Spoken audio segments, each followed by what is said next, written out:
The footage was timestamped 2:47 a.m. Robert Casalato watched his fiancée walk into his mother's bedroom with a glass of water in one hand and a pill bottle in the other. Dorothea's frail voice cracked through the speakers. "Please, Scarlett. The pain." Scarlett set the glass down just out of reach on the nightstand. Smiled. Turned off the light. Left. Robert's hand tightened around his phone until the screen cracked. Welcome to Crimson Oath Stories, where the most ruthless men discover that real power isn't taking what you want. It's protecting what you love. If you believe even the coldest hearts can break for the right reason, hit that subscribe button and smash the like. Drop a comment telling us where you're watching from. We read every single one.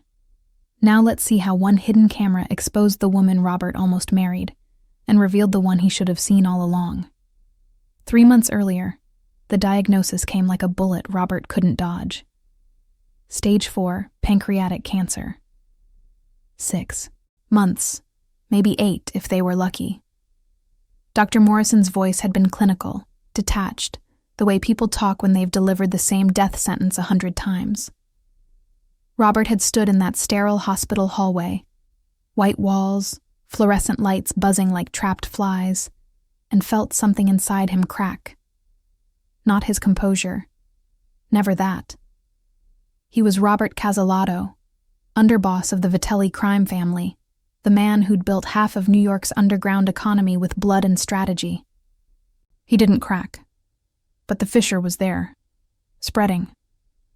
His mother had raised him alone after his father, a soldier in the same organization, died in a warehouse fire when Robert was 7. Dorothea had worked double shifts as a nurse, kept food on the table, kept Robert out of the life until he was old enough to choose it himself. She'd been granite and silk, fierce and soft, the kind of woman who could stitch a wound and read bedtime stories with the same hands. Now those hands trembled when she tried to hold a coffee cup. "I want to stay home," she'd said when Dr. Morrison suggested hospice. Her voice had been steady, despite the morphine dulling her eyes. Not in some facility. Home. So Robert had moved her into the family estate in Westchester, the sprawling mansion his father's life insurance and Robert's empire had paid for. 14 rooms, manicured gardens, gates that required 3 security codes to open. A fortress. He'd hired the best, round-the-clock nurses, a private physician on call, a chef to prepare meals she could actually stomach. And he'd asked Scarlett, his fiancée of 2 years, the woman he'd planned to marry in the spring, to oversee it all. Scarlett Whitmore was everything Robert had been raised to want in a wife. Pedigree that traced back to old Manhattan money. A degree from Yale. Connections that opened doors even his reputation couldn't. She'd stood by him through federal investigations, through turf wars, through the kind of violence most women would have run from. She'd met Dorothea a dozen times over the years. Always brought flowers. Always asked about her health. Always called her mom with a warmth that seemed genuine.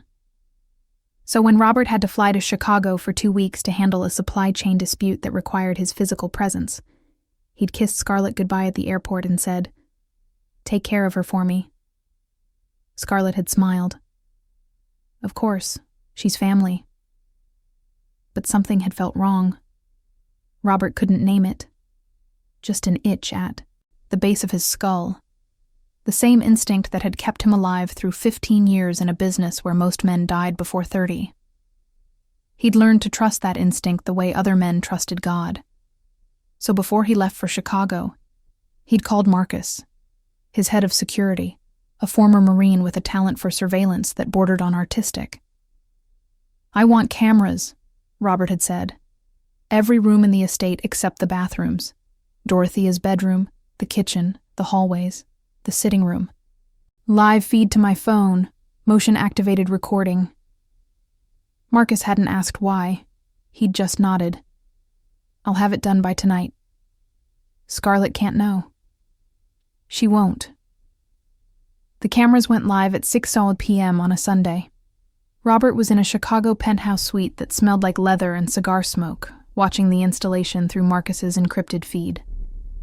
Dorothea had been asleep. Scarlett had been in the guest room she'd taken over, scrolling through her phone, a glass of white wine on the nightstand. Everything looked normal. The first 3 days were boring. Nurses came and went. The chef prepared meals Dorothea barely touched. Scarlett checked in twice a day, morning and evening, asked perfunctory questions, smoothed the blankets, left. Robert had started to feel foolish, paranoid. Maybe the stress was getting to him. Maybe he was seeing shadows where there was only light. Then, on day 4, he watched Scarlett walk into Dorothea's room at noon. The day nurse, Claudia, a stocky woman in her 50s, was on her lunch break. Dorothea was awake, propped up on pillows, her face drawn and gray. She looked smaller than Robert remembered. Fragile, like she might blow away if someone opened a window too fast. "Scarlett." Dorothea's voice through the camera speaker was thin. "Could you bring me some water? My mouth is so dry." Scarlett had been checking her manicure. She glanced up, smiled. That practiced, social smile Robert had seen her use at charity galas. "The nurse will be back in 20 minutes. She'll get it for you. Please. I'm just so thirsty." "Dorothea?" Scarlett's tone sharpened, just slightly. "I'm not your servant. That's what we pay Claudia for." She'd left. Robert had watched his mother's face crumple, watched her reach for the glass on the nightstand, the one just slightly too far away, and fail. Watched her settle back into the pillows, eyes closing, a single tear sliding down her temple into her gray hair. He'd rewound the footage 3 times. Then he'd started, watching every recording, every single frame. And that's when he saw her. Harper Anderson, the night nurse, the one Robert had barely noticed during the hiring process because his attorney had handled most of the paperwork. 27 years old, according to her file. No family. Nursing degree from a community college. References that were solid but unremarkable. She arrived at 10 p.m. every night, left at 6 a.m. In between, she did things the day nurses didn't. She sat with Dorothea when she couldn't sleep. Read to her from the books on the nightstand, old romance novels Dorothea had loved for decades. Sang softly when Dorothea cried from pain, songs Robert vaguely remembered from childhood. Brought extra blankets when the room got cold. Adjusted the pillows 6 different ways until Dorothea was comfortable. And she brought food. Not the chef's carefully portioned meals. Real food. Homemade soup in a thermos. Cookies wrapped in foil. A sandwich from the deli on the corner of Harper's Street. Robert recognized the logo. "You need to eat, Mrs. Casalato." Harper's voice on the recordings was gentle but firm. "Even just a few bites. Keep your strength up." "I'm not hungry, dear." "I know, but your son would want you to try. Just for him." And Dorothea would try. Robert watched this woman, this stranger, care for his mother with a tenderness that made his chest hurt. She didn't do it for cameras she didn't know existed. She did it because she saw a dying woman and decided she mattered. While Scarlett, the woman who called Dorothea Mom, who wore the 10-carat engagement ring Robert had chosen, did the bare minimum when anyone was watching, and less than nothing when they weren't. Robert didn't return to New York after Chicago. He stayed away another week, watching. The recordings stacked up in his phone's encrypted folder like evidence in a case he didn't want to prosecute. Every night, in whatever hotel room or safe house he occupied, he'd pour 2 fingers of whiskey, dim the lights, and press play. Day 7. Scarlett brought Dorothea lunch. Chicken soup, the chef's specialty. She set the tray down, checked her phone, left without a word. The soup sat there for 2 hours until it formed a skin. Harper found it during her shift, microwaved it, fed Dorothea by hand, because Dorothea's fingers were too weak to hold the spoon steady. Day 9. Dorothea asked Scarlett to open the window. "Just for a few minutes. I want to smell the garden." Scarlett said that, doctor recommended keeping the room warm. She wasn't wrong. Dr. Morrison had said that. But the way she said it. Flat. Inconvenienced. Like Dorothea had asked her to move a mountain instead of crack a window. Harper opened it that night. Brought in a vase of flowers from the garden. White roses, Dorothea's favorite. Set them on the nightstand where she could see them when she woke. Day 12. Robert watched Scarlett snap at Dorothea for asking about Robert. He's busy. Running an empire, remember? He doesn't have time to hold your hand every second. Dorothea had gone quiet. Small. The way people do when they're trying to disappear into themselves. Harper, later that same night. Your son calls me every day to check on you. Did you know that? Asks if you're eating, if you're comfortable, if there's anything you need. He loves you so much, Mrs. Casalato. That man would burn the world down if it meant you'd smile again. Dorothea had smiled then. Weak, but real. Robert had watched that, clip 17 times. He started noticing other things, details that piled up like snow until the weight became impossible to ignore. Scarlett's visits grew shorter. 5 minutes, then 3. Then she'd poke her head in, ask if Dorothea needed anything, and leave before she got an answer. She stopped bringing flowers, stopped smoothing the blankets, started checking her phone mid-conversation, her attention already elsewhere. But when Robert called, which he did twice a day, morning and night, Scarlett's voice was all concern. She's resting comfortably. The nurses say she's stable. Don't worry, darling. I'm taking care of everything. Lies wrapped in satin. Harper never lied. Harper didn't know she was being watched, didn't know Robert existed beyond the abstract concept of Mrs. Casalato's son. She just showed up every night, did her job, and then did more than her job because it needed doing. She learned Dorothea's routines, which side she preferred to sleep on, how she liked her tea, 2 sugars, a splash of milk. That she got anxious around 3 a.m., the hour when pain and fear got loudest, and needed someone to hold her hand until dawn broke. Robert found himself watching Harper more than Scarlett, studying her. She was small, maybe 5'4", thin in a way that suggested she forgot to eat more often than she remembered. Auburn hair usually pulled back in a messy bun, a few strands always escaping to frame a face that was too tired for 27. Green, eyes that should have been bright but carried shadows. Her scrubs were clean, but worn.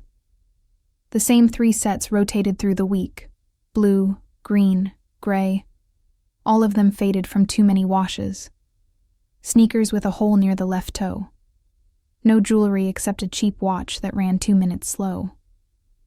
She took the subway to work. Robert knew because he'd pulled her address from the employee file, cross-referenced it with the MTA schedule. 45 minutes each way. An hour and a half of her day swallowed by public transit. She could have driven, could have asked for a car service. Most of the estate staff did. But Harper Anderson took the subway and used the money she saved on gas to buy his mother soup from a deli. Something twisted in Robert's chest. Something that felt uncomfortably like shame. He thought about his father. Giovanni Casalato, soldier, husband, ghost. Robert had been 7 when Giovanni died, but the memories were sharp. His father smoking on the apartment balcony at midnight, whispering into a cell phone. His father counting cash at the kitchen table while Robert's mother pretended not to see. His father leaving for days at a time, coming home with new watches, new suits, new scars. And when Robert's mother got sick, pneumonia that winter, bad enough to hospitalize her, Giovanni had visited once, brought flowers, kissed her forehead, said he had to work. He'd worked straight through her hospital stay.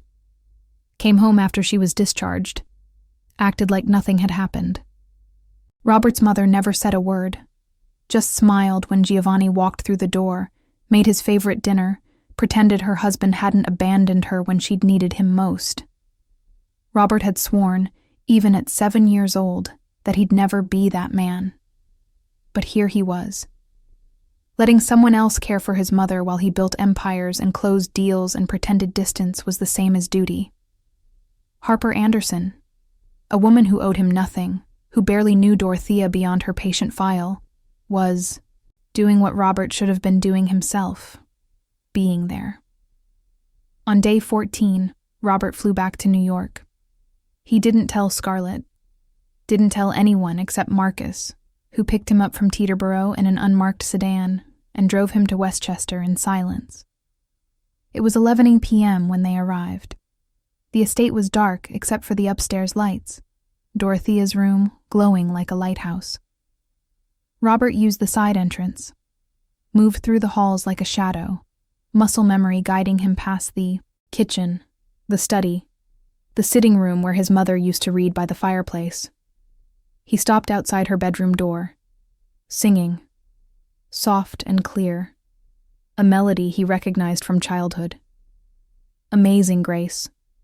His mother used to hum it while she cooked, while she folded laundry, while she tucked him into bed. Now someone else was singing it to her. Robert pushed the door open slowly. Harper was sitting in the chair beside the bed, holding Dorothea's hand. She didn't notice him immediately.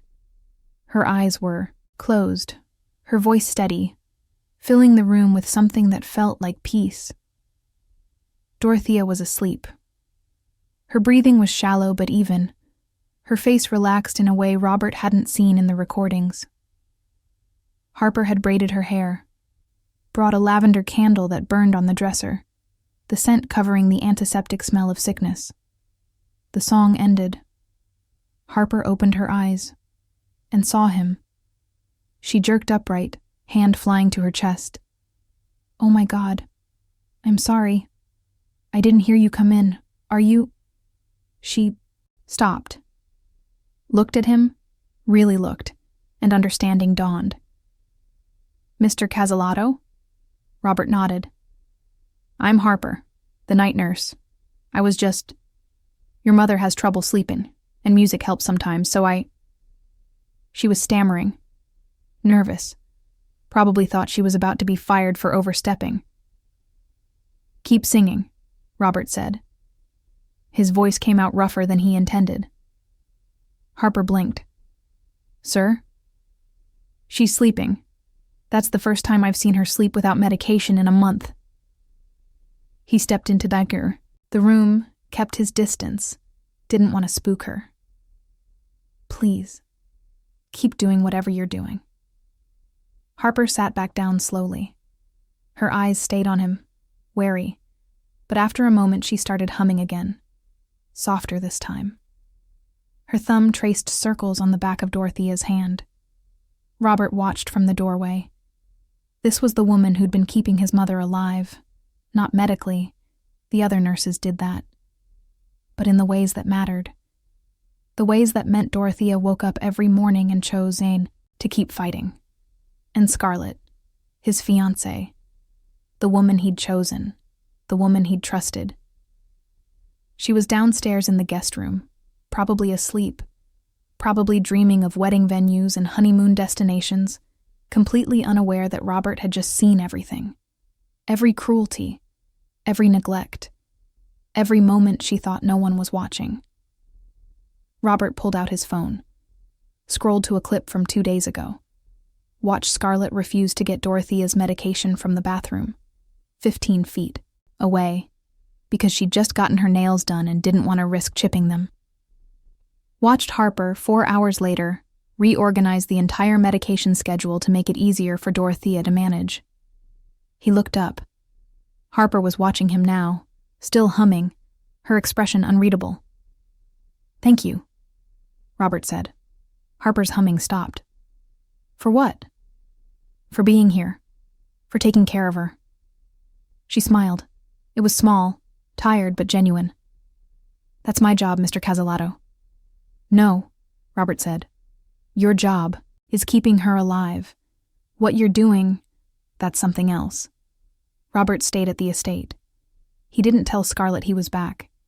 He took the room at the end of the east wing, the one with the broken lock that nobody used, and watched the live feeds on his phone while the house slept around him. Harper left at 6 a.m. The day nurse, Claudia, arrived at 6:30. Scarlett wandered downstairs around 10:00, already dressed in athleisure that cost more than Harper's monthly rent, a green smoothie in one hand and her phone in the other. She checked on Dorothea at 10:47 a.m. Robert timed it, 3 minutes and 12 seconds. Most of that was Scarlett scrolling Instagram while Dorothea tried to ask about Robert's trip. He's fine. Busy. You know how he is. Scarlett didn't look up from her screen. When will he be home? I don't know, Dorothea. He doesn't exactly run his schedule by me. Impatient now. Annoyed. I just miss him. Scarlett finally looked up. Her smile was thin, brittle. He'll visit, when he can. Now, I have Pilates at 11, so if you need anything, ask Claudia. She left. Dorothea turned her face toward the window. Robert watched from his phone. Watched his mother's shoulders shake in a way that meant she was crying, but trying not to be loud about it. Watched her reach for the framed photo on her nightstand. Robert at 8 years old, gap-toothed and grinning, and hold it against her chest like a talisman. Something inside him broke clean through. He wanted to storm downstairs. Wanted to grab Scarlett by her designer jacket and demand to know when she'd stopped being human. Wanted to throw her out of his house, his life, his mother's presence. But Robert hadn't built an empire by acting on emotion. So he waited, watched, documented. Day 16. Scarlett brought Dorothea lunch, but forgot the utensils. Dorothea was too weak to get them herself. The food sat untouched until Claudia found it hours later, congealed and cold. Day 18. Dorothea asked for her medication early. The pain was bad. Robert could see it in the way her hands twisted the sheets, the way her breathing hitched. Scarlett said she'd get it. Went downstairs. Got distracted by a phone call. Forgot. Dorothea suffered for 2 hours until Claudia's shift started. Day 20. Robert watched Scarlett pour Dorothea's morning tea. She tested the temperature, frowned, took the cup to the sink, and added cold water straight from the tap without reheating it. Gave it to Dorothea lukewarm. It's cold, Dorothea said softly. Then wait for it to cool down more. Scarlett's voice was acid. But I'll make you a new one later. She didn't.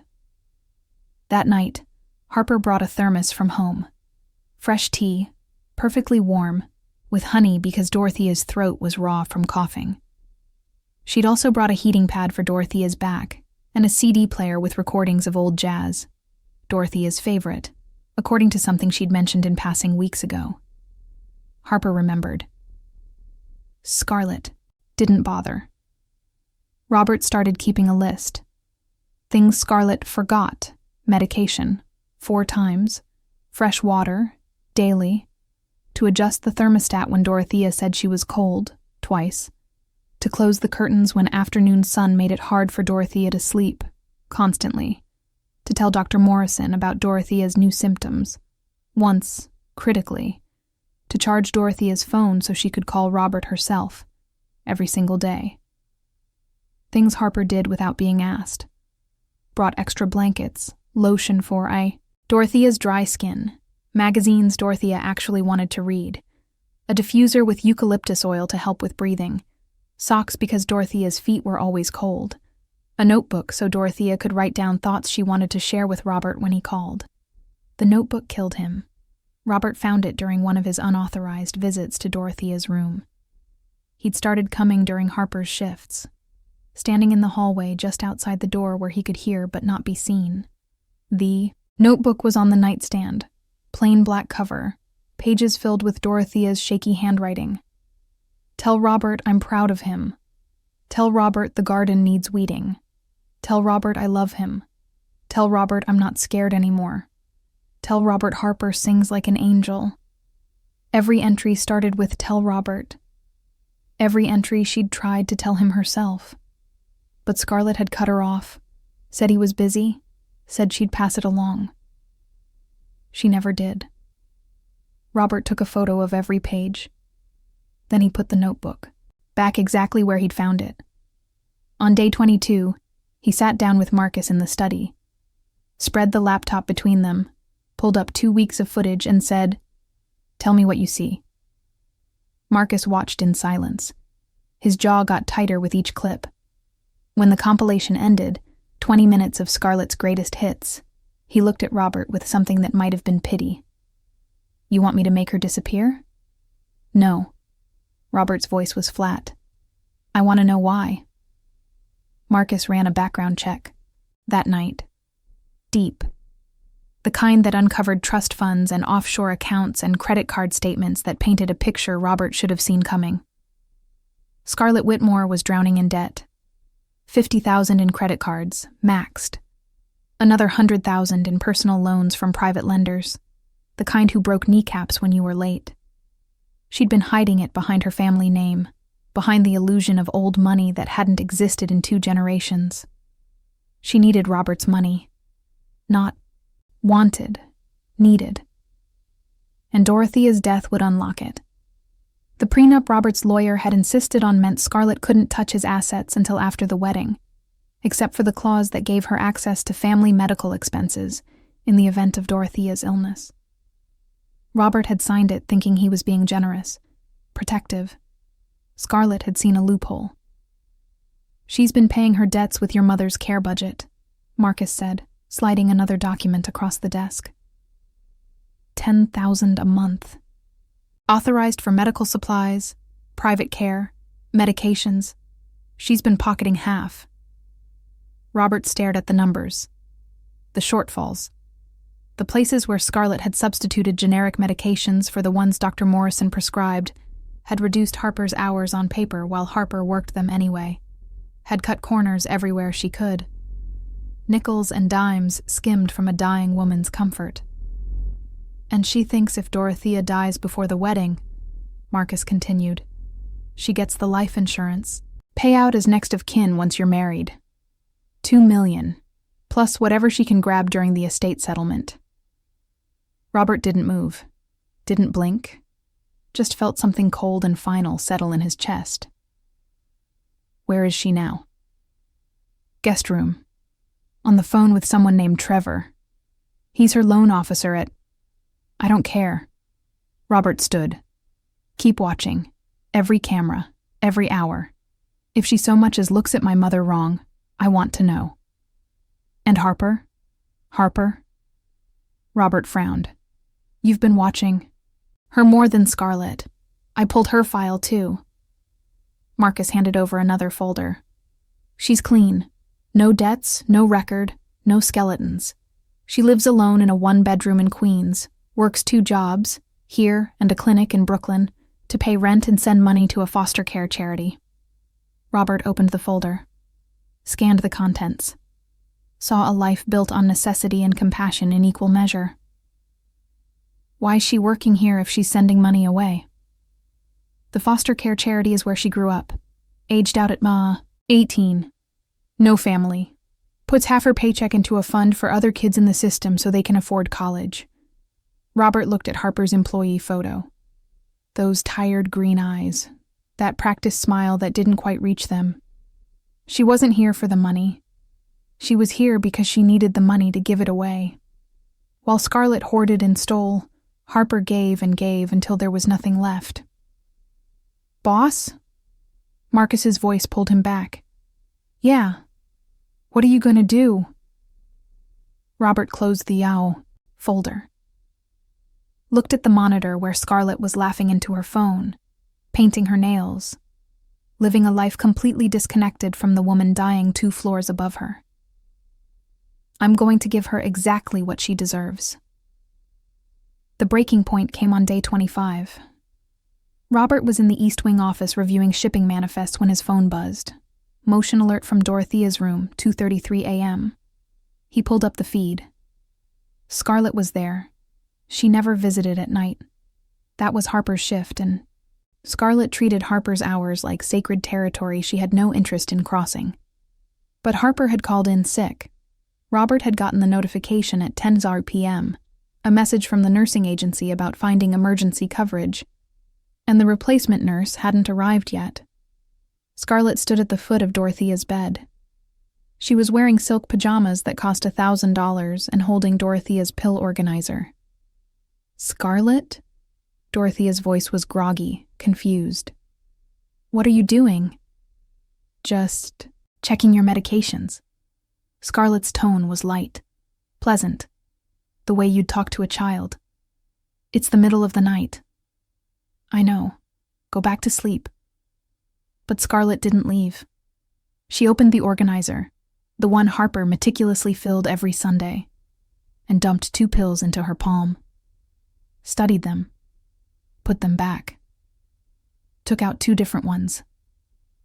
She walked to the nightstand. Poured a glass of water from the pitcher. Brought both to Dorothea. "Here. Take these now."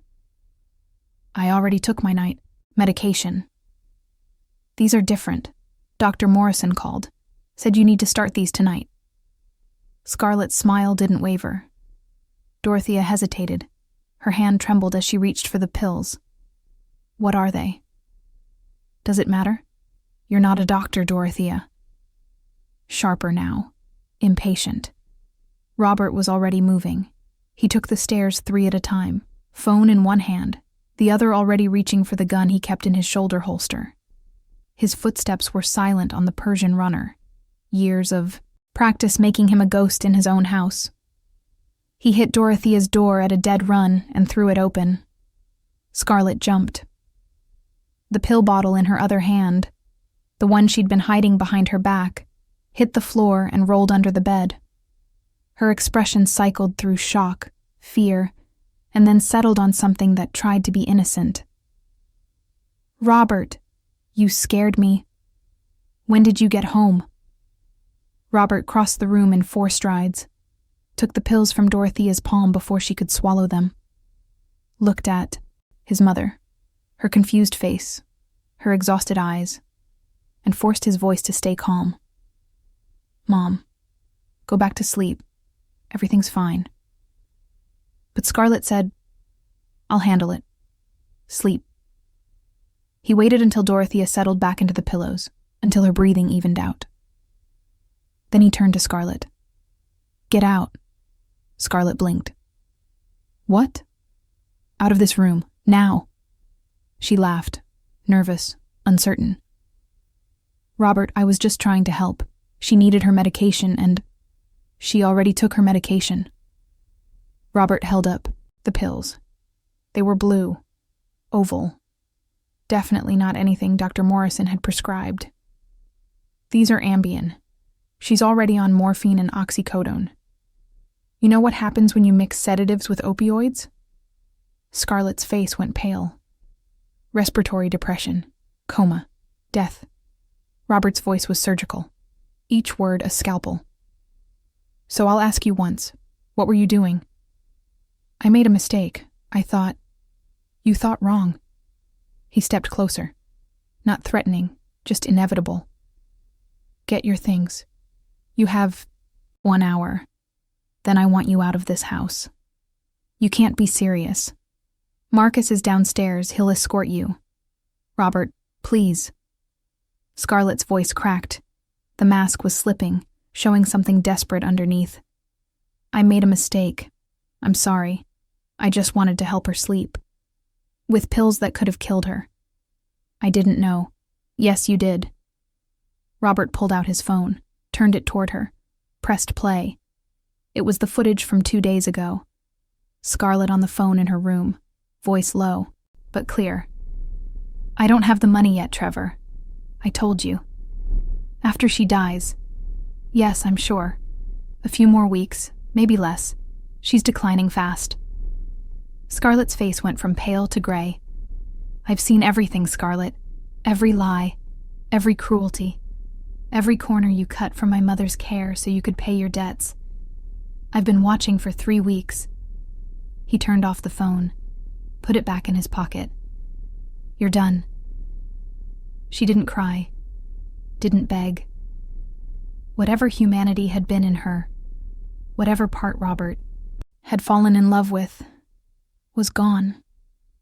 What stood in front of him now was something hollow and cold. You'll regret this, she said quietly. I already regret ever bringing you into her life. Scarlett left. Marcus appeared in the doorway like he'd been summoned by thought alone, and the two of them disappeared down the hall. Robert stood in the silence of his mother's room, listening to her breathe, and felt something crack wider in his chest. He'd failed her. Again. Just like his father. The realization sat in his throat like glass. He'd been so focused on empire, on deals and shipments and territory, that he'd trusted the wrong person with the only thing that actually mattered. His phone buzzed. Text from Harper. Fever broke. Should be back tomorrow night. How is Mrs. C? Robert stared at the message. This woman, this stranger who owed him nothing, was texting him at 3:00 a.m. from her sickbed to check on his mother, while his fiancée had just tried to kill her. He texted back, She's okay. Take care of yourself. 3 dots appeared, disappeared, appeared again. Finally, tell her I miss her. And that I'm bringing soup. Robert pocketed his phone, walked to the bed, sat in the chair Harper usually occupied, still warm from Scarlett's brief presence, but Robert pretended otherwise, and took his mother's hand. She stirred, opened her eyes. Robert, I'm here, Mom. What happened? Where's Scarlett? She had to leave. Dorothea's expression shifted. Something that looked like relief. Good. Robert blinked. What? She was never kind to me when you weren't around. Dorothea's voice was soft, sad, like she was confessing something she'd kept locked away. I didn't want to tell you, didn't want to ruin your happiness, but she was cold, empty. Why didn't you say something? Would you have believed me? The question hung between them. Robert wanted to say yes, wanted to believe he would have chosen his mother over Scarlett without hesitation. But he wasn't sure. Harper's been good to me, Dorothea continued. That girl, she's special. I know. Do you? Dorothea squeezed his hand. Her grip was weak but insistent. Because she's the kind of person who makes the world better just by being in it. Don't let her slip away. Robert didn't know what to say to that, so he just sat there, held his mother's hand, and waited for Harper to come back. Harper returned the next night at 10:00 p.m. sharp, carrying a thermos and a guilty expression. Robert was waiting, in the downstairs hallway. He'd spent the entire day dismantling Scarlett's presence from the estate. Her clothes donated, her toiletries thrown out, her keys confiscated. Marcus had escorted her off the property at dawn, and by noon there was no trace she'd ever existed here. Except in the recordings. Those, Robert kept. Mr. Casalato. Harper stopped when she saw him, thermos clutched to her chest like a shield. I'm so sorry about yesterday. I never call in sick, but the fever was... You don't need to apologize. I do. I should have found coverage myself. I shouldn't have left Mrs. Casalato alone. She wasn't alone. Robert stepped closer. He'd been rehearsing this conversation in his head for 18 hours. I was here. Harper's eyes widened. You were? I've been here for 2 weeks, watching. He saw the moment she understood. The way her expression shifted from confusion to mortification, probably thinking about every private moment, every song she'd sung when she thought no one was listening. The cameras, she whispered. I installed them to watch Scarlett, but I saw you too. Robert kept his voice even. Professional. This was easier if he treated it like a business transaction. You've been going above and beyond your job description. Bringing food, staying late, taking care of my mother in ways you're not paid for. Sir, I'm not reprimanding you. I'm thanking you. He pulled an envelope from his jacket pocket, extended it toward her. This is a bonus, and a raise, effective immediately. Harper stared at the envelope like it might bite her. I can't accept that. It's not optional. Mr. Cazalato, I don't take care of your mother for money. I know. That's why you deserve it. She didn't take the envelope, just stood there, thermos in hand, looking at him with those tired green eyes that saw too much. Where's Scarlett? She asked quietly. Gone. Because of me? Because of her. Robert put the envelope on the hall table. She was stealing from my mother's medical fund and giving her the wrong medications. Last night she tried to give her sedatives that could have caused respiratory failure. Harper's face went white. She what? I stopped her. She's gone. She won't be back. Harper set the thermos down on the table next to the envelope. Her hands were shaking. Mrs. Cazalato, is she? She's fine, sleeping. I've been with her all day. Relief flooded Harper's features. Then something else. Anger, hot and sudden. That woman. I knew. Something was off. The way she talked to her, the way she'd forget things. But I thought maybe I was just being paranoid. Maybe it was grief or stress, and it wasn't my place to... You noticed. Of course I noticed. Harper's voice cracked. Your mother is one of the kindest people I've ever met. She doesn't deserve to be treated like she's an inconvenience. Robert studied her. This woman who barely reached his shoulder, who probably weighed 100 pounds soaking wet, who was shaking, with righteous fury on behalf of a dying woman she'd known for 3 months. Why do you care so much? He asked. The question seemed to deflate her. Harper sat down on the hall bench, suddenly exhausted. When I was 15, I was in foster care. 6th home in 4 years. The woman who took me in, Mrs. Chen, she was dying of lung cancer. Everyone told her she was crazy to take in another kid, that she should focus on herself. But she did it anyway. Harper looked up at him. She didn't have to. She could have spent her last year in peace. But she chose to make sure I had a place to be. She taught me to cook, helped me with homework, held me when I cried about the families that didn't want me. And when she died, she left me enough money to pay for nursing school. Robert felt something tighten in his chest. So when I see a dying woman being treated like she doesn't matter, Harper's voice hardened. I take it personally. They sat in silence. The hallway clock ticked. Upstairs, Robert could hear the faint sound of Dorothea's breathing monitor. She asks about you, Harper said finally. Your mother. When are you coming home? When will she see you? Why are you so busy? She tries to act like it doesn't hurt, but it does. I know. Do you? Harper turned to face him fully. Because I've been working here for 3 months, and until 2 weeks ago I'd never seen you in person. The night nurses don't see family much, but still. Your mother is dying, Mr. Cazalato. She has weeks, maybe days, and she just wants her son. The words landed like punches. I was building something, Robert said. It sounded weak even to his own ears. You already built it. You're the head of one of the most powerful organizations in New York. You have money, respect, fear. What more do you need? It's not that simple. It is. Harper stood, picked up her thermos. I'm going to check on her now. You should come with me. Harper, she needs you, Mr. Cazalato. Not your money.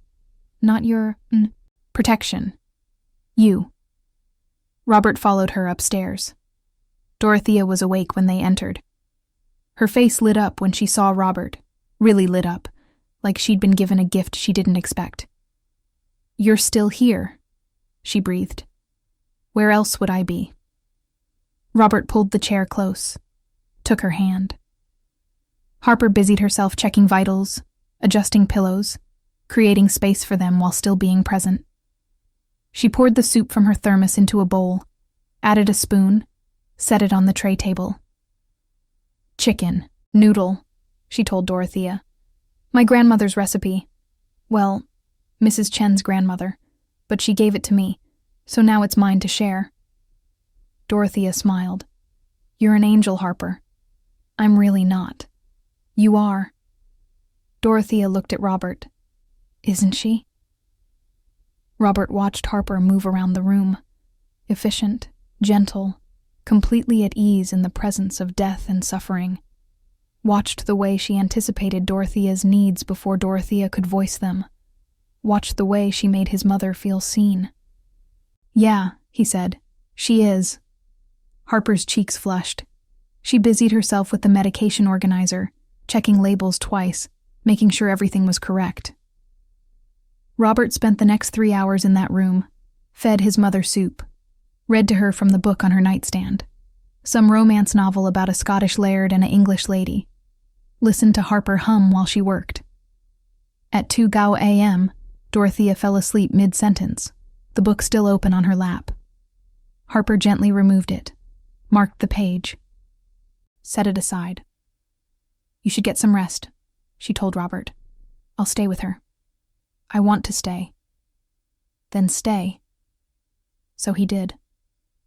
They sat in silence, one on each side of the bed, watching Dorothea breathe.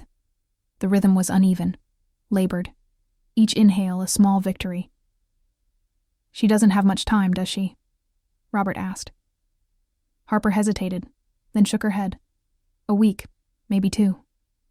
"Will she suffer?" "Not if I can help it." Robert believed her. "Thank you," he said.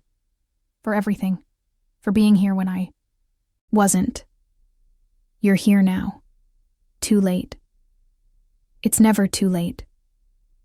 Harper looked at him across the bed. "She knows you love her. That's what matters." Robert wanted to believe that.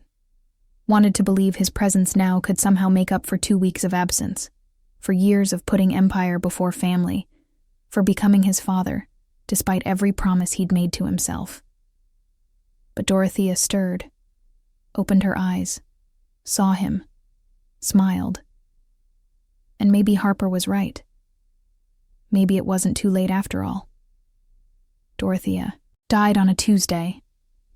It wasn't dramatic, wasn't sudden. Just a slow, inevitable fading that started around 3 a.m. and ended with the sunrise. Robert was there. Harper was there. Dr. Morrison arrived at 4 checked her vitals, adjusted the morphine drip, and said the words Robert had been dreading. "Any time now." They waited. Dorothea slipped in and out of consciousness. When she was awake, she'd look at Robert with recognition, squeeze his hand, whisper things he had to lean close to hear. "I'm proud of you. Take care of yourself. Don't be alone." At 6:47 a.m., she took a breath, released it, didn't take another. Harper checked for a pulse, closed Dorothea's eyes with gentle fingers, looked at Robert with an expression that held too much sorrow to be professional. "I'm sorry." Robert didn't move. Couldn't. He'd prepared for this moment, had known it was coming since Dr. Morrison first said the words, "Stage 4. But preparation meant nothing when your mother's hand went cold in yours. "Mr. Casalato?" Harper's voice soft. "Do you want me to call someone?" He should. Marcus, the funeral home, his underboss. There were protocols for this, steps to take, people to notify. But Robert just sat there, holding his mother's hand, thinking about all the ways he'd failed her. Harper didn't push. She just dimmed the lights, pulled the curtains closed, and moved around the room with quiet efficiency. She removed the medical equipment, straightened the blankets, folded the Afghan Dorothea had loved, created dignity in death. An hour passed, maybe 2. Finally, Robert stood, let go of Dorothea's hand, turned to face Harper. She'd been crying. Her eyes were red, her cheeks tracked with tears she hadn't bothered to wipe away. She'd known Dorothea for 3 months. Robert had known her his entire life. But Harper's grief was real, uncomplicated. She'd loved a dying woman because the woman deserved love, and now she mourned her without shame. Robert envied that. The simplicity of it. "I need to make some calls," he said. "I'll stay with her until they come." "You don't have to. I want to." Robert nodded, started for the door. "Mr. Cazalato?" He stopped, turned. Harper was standing next to the bed, hands clasped in front of her, looking smaller and more exhausted than he'd ever seen her. "She loved you so much. I wanted you to know that. In case you were wondering." "I know." "Good." Robert made the calls from the study. Marcus first. Practical, efficient, already mobilizing resources before Robert finished speaking. Then the funeral home. Then his attorney to handle the estate paperwork. He didn't call his organization, didn't notify anyone in the family business. They'd find out eventually, but right now Robert couldn't stomach the performative sympathy, the power plays disguised as condolences. He sat in his father's old chair, leather cracked with age, still smelling faintly of cigars, and stared at nothing. The door opened. Harper entered with a cup of coffee, set it on the desk without asking if he wanted it. "They'll be here in an hour," she said. "Thank you." She should have left then. Her shift was over, her patient was gone, her job was done. But she sat down in the chair across from him. "Tell me about her," Harper said. "When she was younger, before she was sick." So Robert did. He told her about Dorothea working double shifts to keep him fed, about the way she'd braid his hair before school because he was too small, to do it himself, about how she'd learned to shoot because they lived in a bad neighborhood, and she refused to be helpless. He told her about his father's funeral, how Dorothea had stood at the graveside without crying, spine straight, hand tight on 8-year-old Robert's shoulder. How she'd taken him home and made pancakes because pancakes were normal, were safe, were something she could control when everything else was chaos. He told her about the first time he'd brought her an envelope of cash from his first real job in the organization, how she'd looked at it with something like grief, then taken it anyway, because pride didn't pay rent. "She never forgave herself for letting you join," Harper said softly. "I know. She told me. Right before the diagnosis. Said she should have tried harder to stop me. Would you have listened?" "No." "Then she did what she could." Harper leaned forward. "She loved you enough to let you make your own choices, even when they terrified her. That's the hardest thing a parent can do." Robert looked at this woman, this stranger who'd somehow become the only person he could talk to. "You sound like you know something about that." "Mrs. Chen. She let me drop out of high school to work when I was 16 because we needed money. Supported my choice even though it killed her. Then made me promise I'd get my GED after she was gone." Harper smiled, sad. "I kept that promise. Got my nursing degree because of her. She'd be proud." "I hope so." They sat, in silence. The coffee went cold. Outside, the sun climbed higher, turning the study golden. The funeral home arrived. 2 men in suits, respectful and efficient. Marcus supervised the transfer, made sure everything was handled with care. Robert watched them take Dorothea away. A body bag on a gurney, nothing left of the woman who'd raised him but memories and regrets. Harper stood beside him on the front steps, She'd changed out of her scrubs into jeans and a sweater, her bag packed, ready to leave. "What will you do now?" Robert asked. "Go home. Sleep. Cry, probably. Then check in with the nursing agency for my next assignment." "You don't have to." Robert stopped, started over. "I'd like to keep you on staff. Here. There's no patient, but I could use someone to manage the estate, handle the household. The pay would be better than nursing."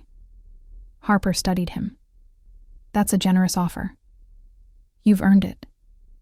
I don't think you're offering me a job, Mr. Casalato. I think you're offering me charity because you feel guilty." She wasn't wrong. "My mother cared about you," Robert said. "She'd want me to make sure you're taken care of." "And what do you want?" The question caught him off guard. What did he want? He wanted his mother back, wanted to redo the last 3 months, wanted to have been there from the beginning instead of delegating her care to a woman who saw her as an obstacle. But since he couldn't have any of that, "I want you to stay," he said. "Not as an employee, as, I don't know, someone who knew her, someone who cared." Harper's expression softened. "I did care. I do care. But I can't stay here, Mr. Casalato. This place, it's yours. It's your grief. I'd just be in the way." "You wouldn't." "I would." She touched his arm, brief and gentle. "But I'll come to the funeral. And if you ever need to talk about her, about who she was, you have my number." She left. Robert watched her walk down the drive, get into her beat-up Honda, drive away. And, for the first time since his mother died, he felt something besides numb. He felt alone. The funeral was small. Robert had wanted it that way. No publicity, no parade of criminals in expensive suits pretending to mourn a woman they'd never met. Just Dr. Morrison, a few of Dorothea's oldest friends from the neighborhood, Marcus and Harper. Harper arrived in a black dress that looked borrowed, her hair pulled back, her face bare of makeup. She sat in the back row, quiet, hands folded in her lap. Robert gave the eulogy, talked about his mother's strength, her sacrifice, her love. Kept it short because anything longer would have broken him. Afterward, at the graveside, Harper laid a single white rose on the casket. "She loved those," Robert said. "I know," she told me. Harper straightened, brushed dirt from her hands. "She also told me you used to bring them to her every Sunday when you were young." "I did, until I got too busy." She understood. Did she? Harper looked at him. "She was proud of what you built. Scared, yes, but proud.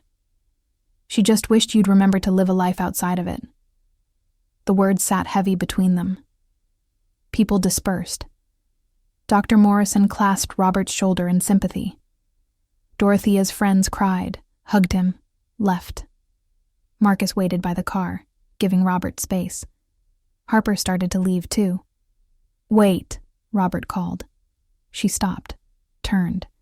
He didn't know what to say. Just knew he didn't want her to disappear again, didn't want to lose the only person who understood what he'd lost. "Thank you," he managed. "For coming." "Of course." "Harper," he stepped closer. "I meant what I said. About wanting you to stay. Not as staff, as what?" Her voice was gentle but firm. "Your mother's gone, Mr. Casalato. There's no reason for me to be in your life anymore." "There is." "What reason?" Robert couldn't answer, because the truth was complicated and messy, and he didn't have words for it. He just knew that Harper had seen him at his worst, absent, failing, drowning in guilt, and hadn't judged him. Had just quietly kept his mother alive and comfortable while he figured his life out. "I don't know," he admitted. I don't want you to be a stranger." Harper smiled, sad but real. "I'm not a stranger. I'm the woman who took care of your mother. That's not nothing." It's not enough. For what? He didn't answer. Harper sighed, reached into her purse, pulled out a folded paper, handed it to him. Your mother asked me to give you this. A few days before she died. She said not to read it until after the funeral. Robert took the paper. His mother's handwriting, shaky but clear. Roberto, if you're reading this, I'm gone. Don't cry too much. I lived a good life and I got to see you become a man I'm proud of. But I need to tell you something, and I'm running out of time to say it in person. Don't become your father.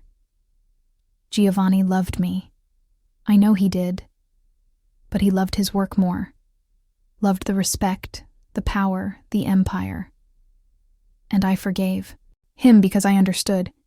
He was trying to build something bigger than himself. But you know what? When I was dying, when I was scared and in pain, it wasn't his empire I wanted. It was his hand in mine. And he wasn't there. You almost made the same mistake. Thank God for Harper. That girl, she saved me in ways you'll never fully understand. Not medically, emotionally. She made me feel like I mattered when everyone else treated me like a burden, including Scarlett. I know you loved her. I know you trusted her. But son, she was never going to make you happy. She didn't have kindness in her, just ambition. Harper, though, that girl has a heart the size of the world. She gives, and she doesn't even realize how rare that is. Don't let her go. I'm not saying you have to marry her. I'm not even saying you have to love her. But keep her in your life. People like Harper, they remind you what matters.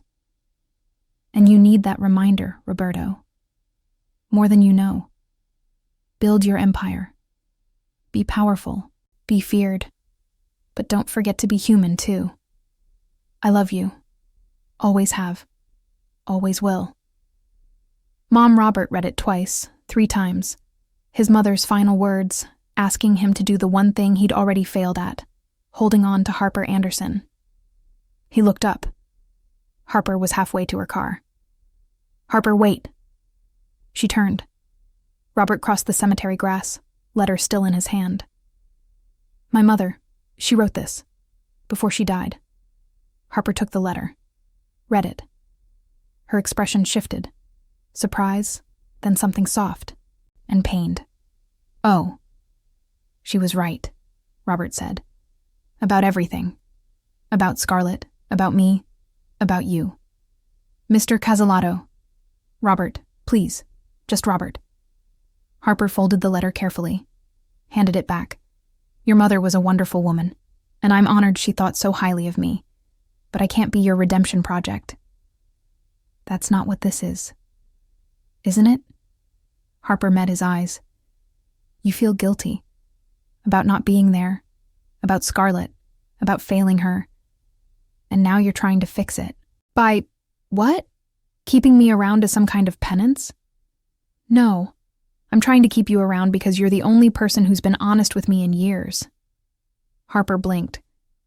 Everyone in my life wants something, Robert continued.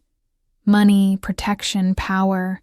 They smile and lie and tell me what I want to hear because they're afraid of what happens if they don't. But you told me I was wrong, told me I was failing, and you were right. So you want me to be your conscience? I want you to be my friend. The word hung between them. Harper laughed, short, disbelieving. Friends, with a mafia boss. Why not? Because people like me don't exist in worlds like yours. You existed in my mother's world, and she loved you for it. Harper looked away. At the gravestones, at the trees, at anything but him. I have to go. Will I see you again? I don't know. She left. This time Robert didn't stop her. 3 months later. Robert stood in the kitchen of his Westchester estate making coffee. It was Saturday morning. The house was quiet. Marcus had left after the security briefing, The housekeeper wouldn't arrive until noon, and for once Robert had nowhere to be. He'd spent the last 3 months dismantling his life and rebuilding it. Sold off 2/3 of his business interests, promoted Marcus to underboss, stepped back from day-to-day operations to focus on legitimate investments, construction, real estate, tech startups. His organization hadn't collapsed. If anything, it ran, smoother without his constant micromanaging. He'd also started therapy, twice a week with a psychologist who specialized in grief and generational trauma. It was uncomfortable as hell, but Dr. Reeves was patient. She'd helped Robert understand that he'd been running from his father's ghost his entire life. Running, but somehow ending up in exactly the same place. The doorbell rang. Robert wasn't expecting anyone. He checked the security camera on his phone. Harper. She stood on his doorstep in jeans and a sweater, a backpack slung over one shoulder, looking nervous. He opened the door. "Harper?" "Hi." She smiled, tentative. "Sorry to just show up. I tried calling, but your number's been disconnected." "I changed it. Too many people had the old one." Robert stepped back. "Come in." She did. Looked around the house, the renovations he'd done, the new furniture, the walls he'd repainted. "It looks different." "I needed a change." "It's nice." She shifted her weight. "Listen, I got a new job at a hospice facility in Brooklyn. Better hours, better pay. I started 2 months ago." "That's great. Congratulations." "Thanks." Harper bit her lip. "I've been thinking about what your mother said in that letter." Robert waited. "I was angry when I read it. Felt like she was trying to set us up, like some kind of matchmaker from beyond the grave. But the more I thought about it, the more I realized she wasn't trying to set us up romantically. She just didn't want either of us to be alone." "Harper, let me finish." She took a breath. "I don't have family, Robert. No siblings, no parents, no cousins. I have coworkers and acquaintances, but no one who actually knows me. And I think you're in the same boat." She was right. "So maybe your mother was onto something. Maybe we could be friends, real friends, the kind who check in on each other and remember birthdays and show up when things get hard." Robert felt something loosen in his chest. "I'd like that." "Yeah?" "Yeah." Harper smiled, broad, genuine, the first real smile he'd seen from her. "Good, because I brought soup, Mrs. Chen's recipe, and I figured we could eat it together and you could tell me what you've been up to for the last 3 months. They sat in the kitchen, the same kitchen where Robert used to eat breakfast with his mother. Harper ladled soup into bowls, found bread in the pantry, made herself at home in a way that felt natural. They talked. About her new job, his business changes, the therapy they were both in. About grief and guilt, and learning to forgive yourself for being human. Hours passed. The soup went cold. Harper reheated it. They ate again. At some point, Robert realized he was laughing. Actually laughing at a story Harper was telling about a patient who'd smuggled a parrot into hospice. It felt good. Normal. Like maybe he could have a life that wasn't just empire and violence and loneliness. When Harper finally left, late afternoon, sun slanting through the windows, she paused at the door. "Same time next week?" "Yes." "Okay. It's a date." "Well, not a date, a friend date, I know what you meant." Robert smiled. "See you next week, Harper." She left. Robert closed the door, stood in the entryway of his empty house. But it didn't feel empty anymore. 6 months later, Robert woke up to the smell of coffee and pancakes. He stumbled downstairs, still half asleep, and found Harper in the kitchen. She'd stayed over last night, not for the first time. They'd been watching a movie, She'd fallen asleep on the couch, and Robert had given her the guest room rather than make her drive home at 2 a.m. "Morning," she said, flipping a pancake. "I made breakfast. Hope you don't mind." "I don't mind." She plated the pancakes, added syrup, set them on the kitchen table. "Eat. You're getting too skinny." "I'm not." "You are. I'm a nurse. I know these things." Robert ate. The pancakes were perfect. Fluffy, sweet, exactly the way his mother used to make them. Harper sat across from him with her own plate, eating in comfortable silence. This had become their routine. Every Saturday, sometimes Sundays too. Harper would come over, they'd cook together or order takeout, watch movies or just talk. No expectations, no pressure. Just two people who'd found each other in the wreckage of loss and decided to build something new. "I've been thinking," Harper said. "About?" "Moving." Robert's stomach dropped. "Where?" "Here, to Westchester." She set down her fork. "My lease is up next month, and the commute from Queens is killing me. I found a place nearby, small, affordable, closer to work." "You could stay here." Harper raised an eyebrow.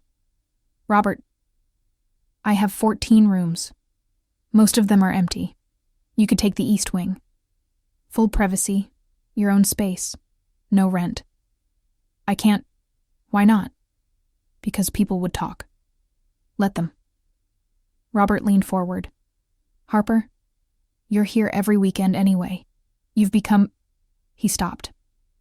Searched for the right words. "Your family, the only family I have left. So why not make it official?" Harper stared at him. "You're serious?" "Completely." What if you meet someone, start dating? A girlfriend's not going to want your female friend living in the house."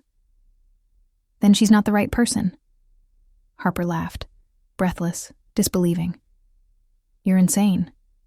"Probably. Is that a yes?" She considered, bit her lip, finally nodded. "Okay, but I'm paying utilities." "Deal." Harper moved in, 3 weeks later. Took the east wing like Robert suggested, turned it into her own space, plants, books, photos of Mrs. Chen on the dresser. The house felt alive again. They fell into a rhythm. Harper worked her shifts at the hospice. Robert managed his investments, took meetings, occasionally got pulled into organization business that couldn't be delegated. But they always came home, had dinner together most nights, watched bad reality TV, argued about movies, celebrated birthdays and holidays, with a quiet domesticity that neither of them had experienced before. And slowly, carefully, something shifted. Robert started noticing things. The way Harper hummed while she cooked. The way she'd fall asleep reading on the couch, book open on her chest. The way she laughed with her whole body when something was truly funny. He started wanting her around more. Started scheduling his day so he'd be home when she got off work. Started feeling restless when she wasn't there. One night, 8 months after she'd moved in, they were sitting on the back patio. Summer heat, citronella candles burning, stars beginning to appear. Harper was talking about a patient she'd lost that week. An old man, no family, who'd held her hand and thanked her for making his last days bearable. "I don't know why it hit me so hard," she said. "I've lost patients before. But this one..." Her voice cracked. Robert reached over, took her hand. Harper looked at him. Really looked. "Thank you," she whispered. "For letting me stay. For being here. Always." The word hung between them, heavy with promise. Harper squeezed his hand. Didn't let go. They sat like that until the candles burned down and the mosquitoes chased them inside. 1 year later, Robert proposed on a Tuesday. Not at a fancy restaurant. Not with a flash mob or a photographer hidden in the bushes. Just in the kitchen, morning light streaming through the windows. Harper making coffee in her pajamas. He'd been planning it for months. Had the ring custom made. Simple, elegant. A single diamond on a platinum band. Had talked to Dr. Reeves about it. About whether he was ready, whether this was real, or just gratitude wearing the mask of love. Dr. Reeves had smiled. Does it matter? If it's both? So Robert waited for the right moment. And the right moment turned out to be a random Tuesday morning when Harper was humming off key, and the house smelled like coffee, and everything felt perfect in its ordinariness. Harper? She turned.